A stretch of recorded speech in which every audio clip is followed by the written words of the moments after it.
Hello, a little less raffish than last week's edition, but still, here's this week's European papers. Now, lots of interesting stories floating around this week.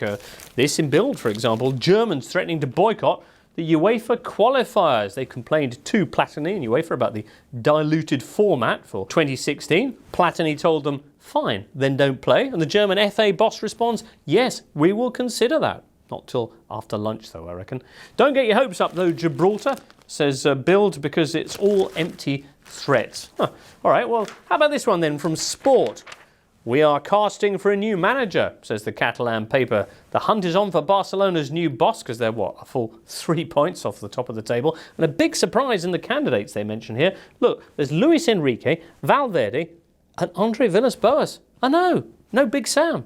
Remarkable. That's not what we want to talk about this week, though. What we want to talk about is the Champions League and the remarkable results in the last 16. And at Schalke, and above all, at Piraeus, with Man United's defeat to Olympiacos, a Turama slaughter, if you will. United leaving the Greeks curiously unfettered, and David Moyes, who must do better, could now be getting his gyro.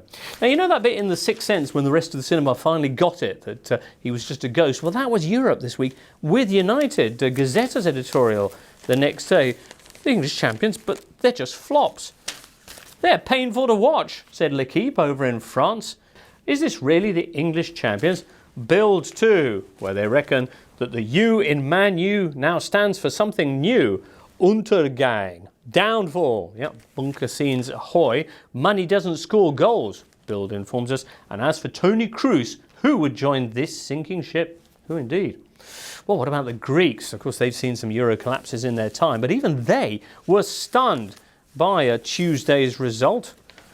Race through these ones. We destroyed them. Last night all over the world, in Europe, Asia, America, people watched as Michel's great team made the legendary United look like a small team. Indeed they did. Prothelitis, I think that's how you pronounce this one. Red gods, crushed devils, and curses, says the paper. If they hadn't shown United respect, this could have been 4-0. Live sport. It's the feet of the gods. It's the best Olympiacos game of all time, says the paper. The real theatre of dreams is in Piraeus. And a quick FOSS while we're at it. Golden 2-0. Bobby Charlton was rubbing his eyes. The legendary Bobby was at the stadium and couldn't believe Man United's sorry state. Well, of course, United could yet turn this around, which would leave me with a whole stack of Greek paper worth nothing. But still, alongside the other recent last 16 results in the competition, does rather reinforce, according to L'Equipe again, the fact that the Anglo-Saxon football empire is crumbling. The only exception is Mourinho's Chelsea. But then, as the same paper explains, Mourinho lives in another place called Legoland. Trade roll. Not a good week then for the Premier League, but an even worse one apparently for German football for a while. Borussia Dortmund were big winners. Schalke got taken apart 6-1 by Real. Bild called it a kick up the bum. But let's hear what the Spanish papers said. La Vanguardia. First Leverkusen, now this. As we've noted before, the Bundesliga is a completely overrated championship. That's right, that's why they had both finalists in the competition last year. AS. It's the German conquest. Schalke are called the miners, says the paper, and they should play as miners, with helmets included. But this was a gas explosion, continues the paper. If they're digging any new pits there are 11 fellows here who could help them. Marca, who ran this splendid front page the day before the game, the return of the giant, Chris there.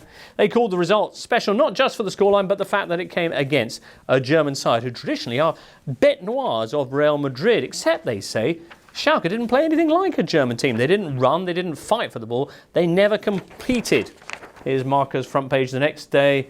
Barbaro Bestial Colossal is how they saluted the 6-1 win. Of course, BBC, also the acronym for Bale, Benzema and Cristiano. BBC, presumably because they run the channels, which I guess would kind of make Schalke the living TV of the Champions League. Well, that's it anyway for this week's paper review. There'll be more Champions League in a fortnight. Next week, internationals. Be interesting to see if the Germans turn up for that. We'll be here with our papers. Hopefully you'll be joining us too next Friday. See you then.